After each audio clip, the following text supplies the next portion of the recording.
វាសនារបស់អ្នកលេងប្រអប់ឆ្វេងឡៅចត្រា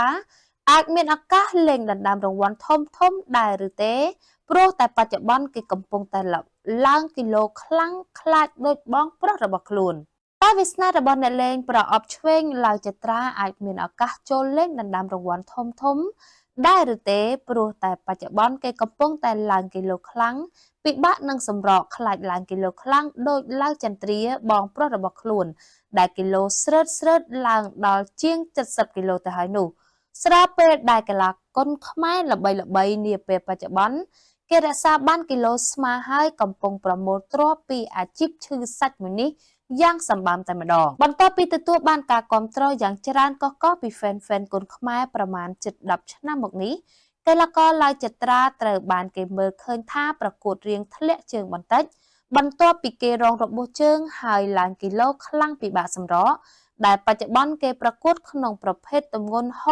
69ទៅ70គីឡូក្រាមទៅហើយដោយវាចេញរៀងយឺតនិងឆាប់ធ្លាក់កម្លាំងស៊ូជាងមុនបើមិនអាចធ្វើគីឡូឲ្យថេរដូចគេនោះទេអ្នកលេងប្រអប់ឆ្វេងស៊ីនមិនអាចមានឱកាសចូលលេងដណ្ដើមរង្វាន់ធំបាននោះឡើយហើយប្រសិនជាបានឡើងទៅប្រកួតក្នុងប្រភេទទម្ងន់ធ្ងន់ណាមួយដែលមិនច្បាស់លាស់ទេនោះឡៅចត្រាក៏មិនអាចតតាំងជាមួយកីឡាករដែលគេឈរជើងនៅគីឡូនេះយូរមកហើយនោះដែរកាលពីពេលថ្មីកន្លងមកនេះក្នុងបទសម្ភាសន៍ជាមួយ admin កីឡាករឡៅចត្រាបាននិយាយថាគេពិតជាពិបាកធ្វើគីឡូបានមែននាពេលបច្ចុប្បន្ននេះពីគីឡូ67ដែលប្រកួតបានល្អនោះឥឡូវឡើងដល់69ទៅ70គីឡូទៅហើយបើឡើងទៅដល់គីឡូ72ខ្លាចជួបជាមួយអ្នកលេងពូថៅដៃធឿនធីរ៉ាដូចនេះខ្លួនមិនឲ្យឡើងគីឡូបន្តទៀតឡើយបន្ទាប់ពីឃើញកីឡាករឡៅចត្រាឡើងគីឡូបែបនេះមានអ្នកគាំទ្រមួយចំនួនបានលើកឡើងថាកីឡាករឡៅចត្រាជាកីឡាករគុនខ្មែរមួយរូបដែលមានការគាំទ្រជាច្រើនស្រឡាញ់ចូលចិត្តនិងបានលើករូបគេជាកីឡាករលំដាប់ A ក្នុងប្រភេទទម្ងន់65គីឡូនិង67គីឡូក្រាម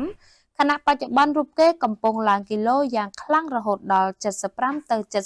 76ដោយទម្លាក់មកប្រកួតត្រឹម69គីឡូក្រាមហើយការប្រកួតធ្វើមិនសូវបានល្អដូចមុនឡើយ